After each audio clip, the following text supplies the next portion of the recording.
नमस्कार, मैं आस्था। मेरे चैनल वृंदे राखी पर आपका स्वागत है। आज मैं आपको इस वीडियो में भाद्रपद यानी कि भादों के महीने के शुक्ल पक्ष की जो चतुर्थी होती है उसकी कथा सुनाऊंगी। किसी भी शुक्ल पक्ष की चतुर्थी को विनायक चतुर्थी कहते हैं। हर महीने की चतुर्थी की अलग कथा है। भाद्रपद के महीने की जो शुक्ल पक्ष की चतुर्थी की कथा है विनायक चतुर्थी की, वह मैं आपको इस वीडियो में सुनाऊंगी। तो चलिए अब हम कथा शुरू करते हैं। पहले उससे मैं आपको ये बता देती हूँ कि इस महीने जो भाद्रपद का महीना है, इसमें जो शुक्ल पक्ष की चतुर्थी होती है, इसमें चंद्रमा का दर्शन नहीं किया जाता। चंद्रमा का दर्शन करने से मिथ्या आरोप यानी कि झूठा आरोप लगता है। यही झूठा आरोप भगवान कृष्ण पर भी लगा था जब उन्होंने भादों के महीने के चंद्रमा का दर्शन किया था शुक्ल पक्ष में। भगवान कृष्ण पर श्यामंतक मणि की चोरी का आरोप लगा था। तो अगर गलती से इस दिन चंद्रमा का दर्शन हो जाए तो श्यामंतक मणि की कथा सुननी चाहिए, इससे दोष का निवारण होता है। तो यह श्यामंतक मणि की कथा की वीडियो भी आपको मेरे चैनल पर मिल जाएगी, तो आप वो भी सुन सकते हैं। आइए अब हम शुरू करते हैं व्रत की कथा जो विनायक चतुर्थी भादों के महीने की है।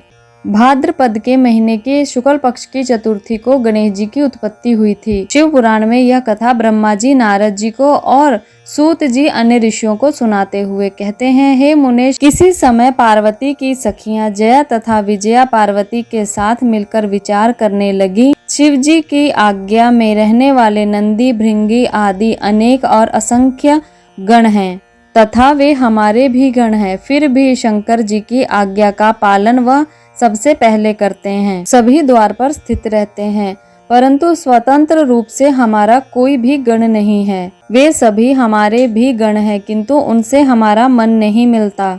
हमारा भी कोई स्वतंत्र गण होना चाहिए, अतः आप ऐसे गण की रचना कीजिए।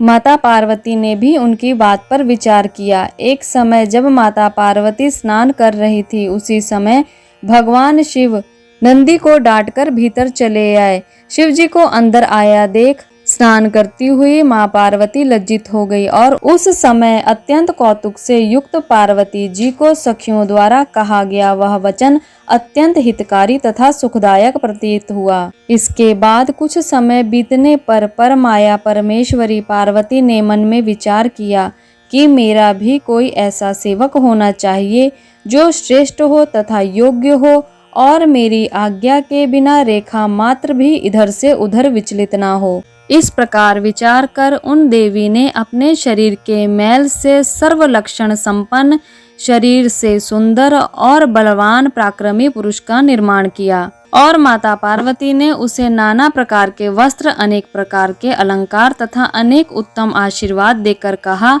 तुम मेरे पुत्र हो, तुम ही मेरे हो और यहाँ कोई दूसरा मेरा नहीं है। इस प्रकार कहे जाने पर उस पुरुष ने पार्वती जी को नमस्कार किया और गणेश जी बोले, आपका क्या कार्य है? मैं आपके द्वारा आदिष्ट कार्यों को पूरा करूँगा। तब पार्वती जी बोली, मेरी वचनों को सुनो, तुम आज मेरे द्वारपाल बनो। तुम मेरे पुत्र हो, केवल तुम ही मेरे हो, तुम्हारे अतिरिक्त यहाँ मेरा कोई नहीं है। हे पुत्र, मेरी आज्ञा के बिना कोई भी मेरे घर के भीतर किसी प्रकार हट से भी ना जाने पाए। और उस पुत्र को एक अत्यंत दृढ़ लाठी प्रदान की और पार्वती जी ने अपने उस पुत्र का मुख चूमकर उसका आलिंगन करके हाथ में लाठी लिए हुए उन गणेश जी को द्वार पर नियुक्त कर दिया और अपनी सखियों के साथ अंदर स्नान करने लगी। उसी समय भगवान शंकर भीतर जाने के लिए वहां पर आए। तभी गणेश जी ने उनको रोका और वहां पर बहुत प्रकार से वाद विवाद और युद्ध हुआ। वहां पर सभी देवी देवता उपस्थित हो गए और वहां पर भयंकर युद्ध हुआ। बालक के पराक्रम को देखकर सभी तरफ हाहाकार मच गया। तभी गणेश जी पर क्रोधित होकर शिव जी ने उनका गला काट दिया, उनका शीश काट दिया। माता पार्वती को यह पता लगा कि गणेश का सर कट चुका है। तब वह बाहर आती हैं और उनका कटा हुआ सर देखकर अत्यंत क्रोधित होती हैं। देवी पार्वती क्रोध के कारण अपनी सभी शक्तियों को युद्ध का आदेश देती हैं और उस समय वहां पर बड़ा भयंकर क्रोध करते हुए सबका संहार करने लगती हैं। जहां जहां दृष्टि जाती वहां वहां केवल माता की शक्तियां ही दिखाई देती थीं।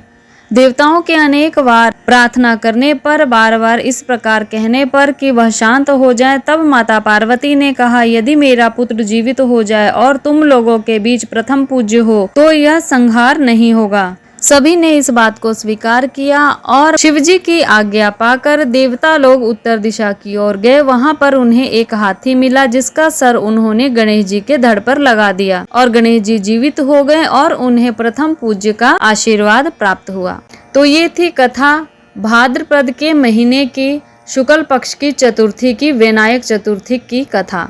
इसी प्रकार हिंदू धर्म से जुड़ी हुई, व्रतों त्योहारों से जुड़ी हुई, मंत्रों के बारे में बहुत सारी जानकारियाँ, किस मंत्र का क्या प्रभाव है, किस मंत्र को किस प्रकार जपना चाहिए और बहुत सारे उपाय जो हमारे शास्त्रों में बताए गए हैं वह सब मैं आप तक पहुंचाती रहती हूं। तो ऐसी जानकारियों के लिए चैनल से जुड़िएगा, चैनल को सब्सक्राइब करके बेल आइकन को प्रेस जरूर कर लीजिएगा और कमेंट बॉक्स में अपनी राय या प्रतिक्रिया जरूर दीजिएगा। तब तक के लिए नमस्कार।